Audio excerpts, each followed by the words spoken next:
Hey guys, welcome back to our channel, Plots with a Twist. We discuss books. Amongst other things. And I got my shirt from a 5-star performance. Ooh, period.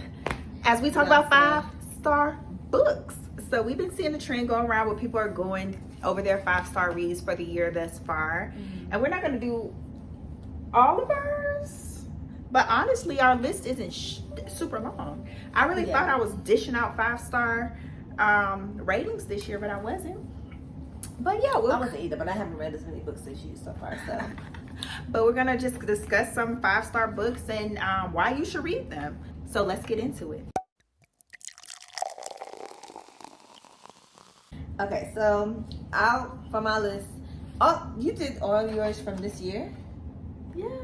Oh, I didn't have 5 from this year. Okay, that's fine. Okay, so my one from last year. Well, never mind. Correction. Well, I only have one that's from last year. Okay. The other 4 from this year because I don't be handing them out like Kristen.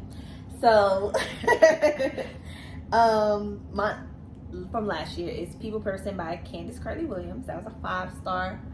It was 5 stars. So, what you gave it? 4, 3? I think I gave it 4, 3 or 4. Exactly. Because it was good. You just wanted to hate it so bad because she didn't like Queenie, so she just didn't want to like it. I gave it its kudos at the time. I said it was better than Queenie. That's the kudos. Yes. But okay, so yeah, if y'all remember, People Person followed, I think it was 5 siblings, 4, a group of siblings who all have different mothers but the same father. Papa was a Rolling Stone type tease, and they didn't grow up together, but they one of the siblings, I think it's like the youngest one, the middle one, she gets into a situation and she calls her older sibling and they call the rest of their siblings, and basically they are helping their sibling kind of get out of this mess. You could go back and watch one of our older videos. I don't think we did a book review, but we definitely talked about the book more in length. And this is by Candace Carly Williams, famed, acclaimed author from writer of Queenie, the best book that came out that year. No, I'm just kidding. But so yeah, I think I rated it 5 stars just because I thought it was really funny. Even with Queenie, I thought it was really, really funny, even though it probably shouldn't have been at a lot of times. But this book, it was funny. She had all the characters were different in nuance. I feel like I said, it followed several different siblings, and you got to know a little bit about each of them and just why they were the way they were and their relationship with each other. And I just thought it was a good book. It was funny. It had its moments. It had its moments of oh my god, how are they gonna get out of this? And I just really enjoyed it. So yeah. Okay. Who knew? So one of my 5-star reads from this year is Remarkably Bright Creatures by Shelby Van Pelt. Okay. So it's octopus. Yes, it's about a friendship between this woman and an octopus. Okay? And the octopus is incredibly smart, incredibly bright, remarkably bright actually. And he helps her, kind of find some things she was looking for in regards to her missing son. So yes. Okay. But I think you should read it. It's definitely, and you should read it. It's definitely one of those heartwarming stories. I'm sorry, that's my cat. She playing with her little toy. It's definitely one of those heartwarming stories you can get into. It has some layers to it, different things kind of overlap, and you can kind of see how things are going to collide, but it's you as a reader are privy to things that the characters aren't, so you're ooh, I can't wait for them to find out. So it has that kind of anticipatory aspect of it as well. I just think it's a good story overall. It's well-rounded, well-balanced, and I think people would definitely enjoy it. I've seen a lot of great reviews on it, so Asia, just read it. Okay, just read it. It's really good. It's really cute. I told you, it's on the lines of the reading list where it's oh. I'll probably read it one day. Okay, so next on my list is How Not to Drown in a Glass of Water by Angie Cruz. I mean, because I only had a couple from this year. I had that one too. Okay, so yeah, we talked about this more recently. This book follows, I think her name was it Gloria Romero? It was something. Carla. Carla? Carla. Girl, why you saying Don't that? even look it up. So- Just talk about the lady. So I follow Carla, I think that was her name. But yeah, she is a middle-aged lady, I think like in her 50s, from the Dominican Republic. This is in the time of the economic collapse, like after in like 2008 or whatever. And she's basically, the book is divided into like 12 sessions that she has with basically like a social worker trying to get her some benefits and kind of like unemployment while she's out of work and dealing with this like financial crisis that all of the country is going through. But in the interview, she's really not like talking about what she should. She's basically telling the social worker like about her life, the building that she lives in, her strained relationship with her son, and yeah, just like how she got to in a roundabout way, how she got to the point where she is, where she needs the assistance, and how she lost her job and everything during the financial crisis. And it was just really, really good. I feel like Angie Cruz, I think this is only the second book I've read of hers, right? Mm-hmm. Yeah. Dominicana was yeah. And she has not missed yet. I think both of her books have been 5 stars for me. Wonderful writing. This book was funny. It was very I want to say I said charming.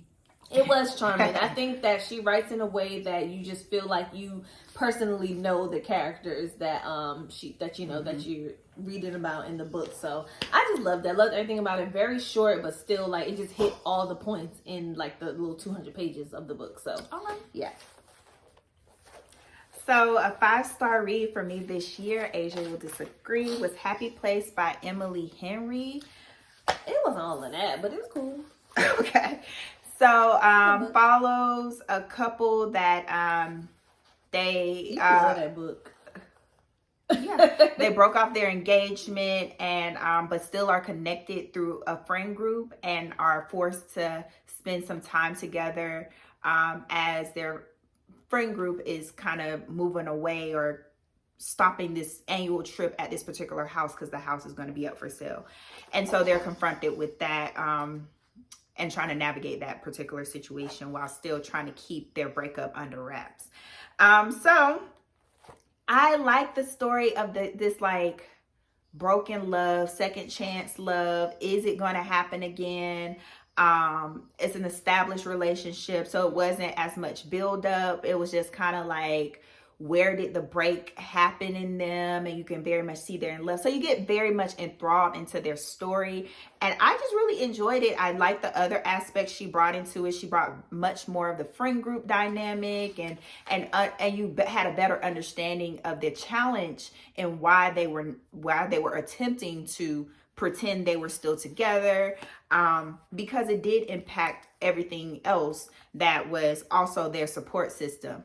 And so I just really enjoyed that type of romance. It was really good. And I think the language for me was spot on in regards to just her writing overall. Yeah, I think a lot of people would enjoy it. I think a lot of people have enjoyed it. And I think it's just one of those stories you can get lost in. Period. So I liked it. I like that those second chance love stories. They do be which cute. Might relate to my next pick if you don't already have it. My next pick, and I have to look this one up because I remember what it's about, but like, yo, I'm not good with I have a bad short-term memory, I think. Okay, and that's Take My Hand by Dolan Perkins Valdez. And this is, this book was about, back in the day in 1970s, a family planning clinic that was geared towards Black and brown people in Alabama, that this woman was working there, and basically they really weren't like helping the girls or helping the community that they were servicing, and how the woman, what was her name, Erica? Sybil? Oh yeah, Sybil. Oh yeah, I remember it was like civil rights. Yes, right. And Sybil is working there, and she basically has 2 patients, India and Erica, these 2 girls who are, one doesn't speak much, but the other one is a little bit. I think India is a little bit older, Mm-hmm. and yeah, she just really is taken by these two girls and feels like she wants to help them get out of their circumstances, basically. And then the story just follows their journey together and how the clinic basically took advantage of a lot of these poor families and Sybil's role in that. So I just remember reading the story, and it was very captivating. It talked about although I think the story was fictional, the events were based on real events. So it was something that I, which I could imagine, like, of course that happened, but it was something that I didn't have much knowledge about. So it was good to get that information, and also like just the writing and the story. I remember just being captivated the whole time. And wanting to know what was going to happen with Sybil, this clinic that was taking advantage of these girls, all the people involved, the lawyers, like everything. I think all the characters had a substantial role, even if it was like a small role, and I just was interested in seeing where it ended. So I really enjoyed that book. I gave it 5 stars too. But I read that last year. Oh wow. Okay. So like I said, relating kind of a bit of another second chance love story, romance story. Before I Let Go by Kennedy Ryan. Oh, that's not on my list, but I gave that 5 stars too. Really? So you had another, or you read that last year?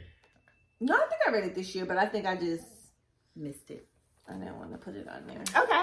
So again, this was a couple that focused in on a couple that had got divorced, but they ran a restaurant together and was very much in business, had kids.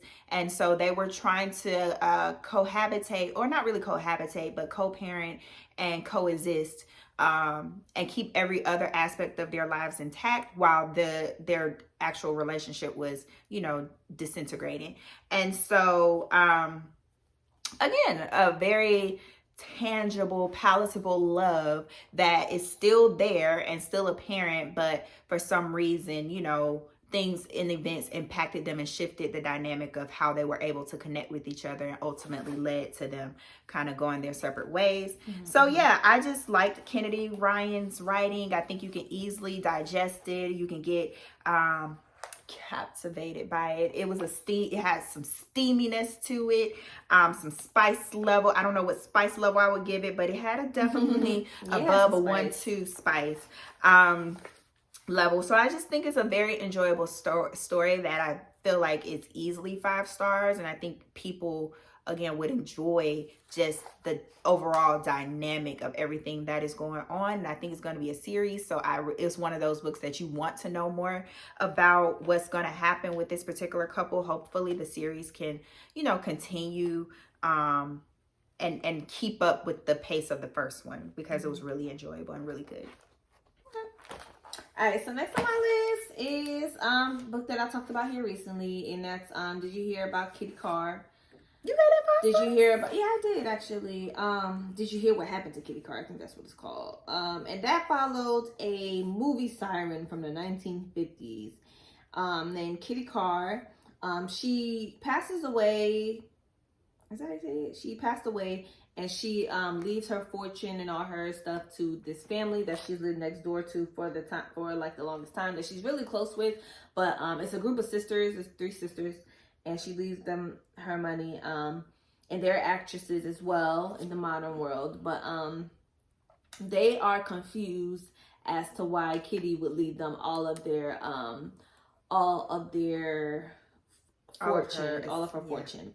So yeah, they are trying to figure out why did Kitty leave their fortune to them, and her fortune to them, and in discovering that, they kind of look into her past and see all the secrets that she's been hiding, some that intertwine with their family dynamic. So I love the book. I think that the only thing I would say, I probably would give it 4.5 stars, to be honest, but you can't do the point, you can't cut a star. This is a 5-star. I know, and it was 5 stars.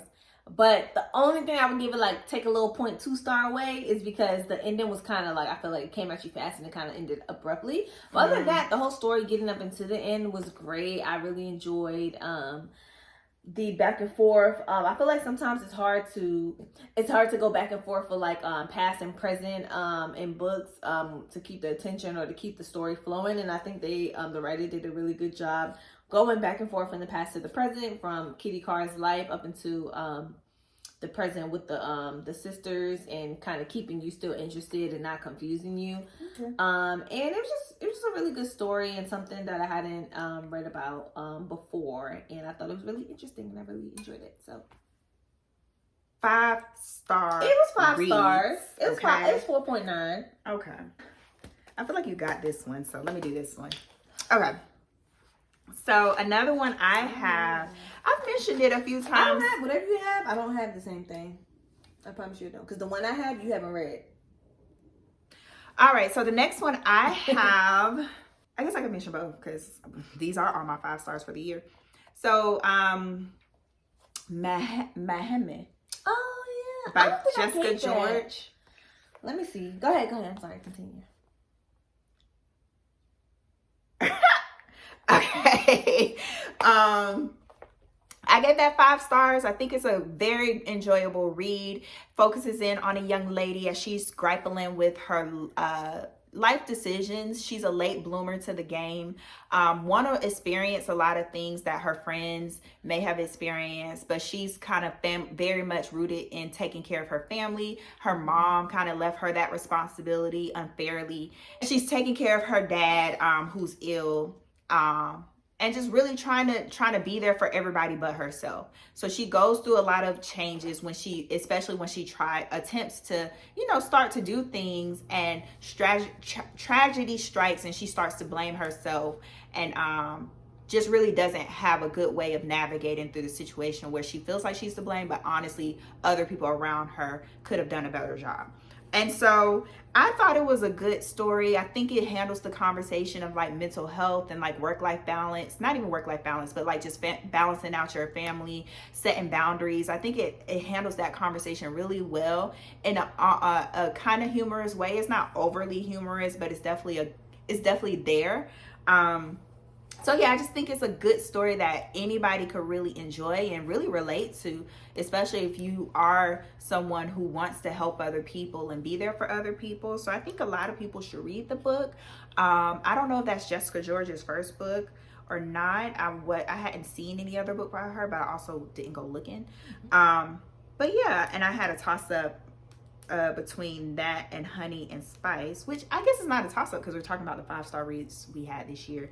By Bolu Babalula, which is also but a cute romance. Look at me, got romance. Gave some romance 5 stars.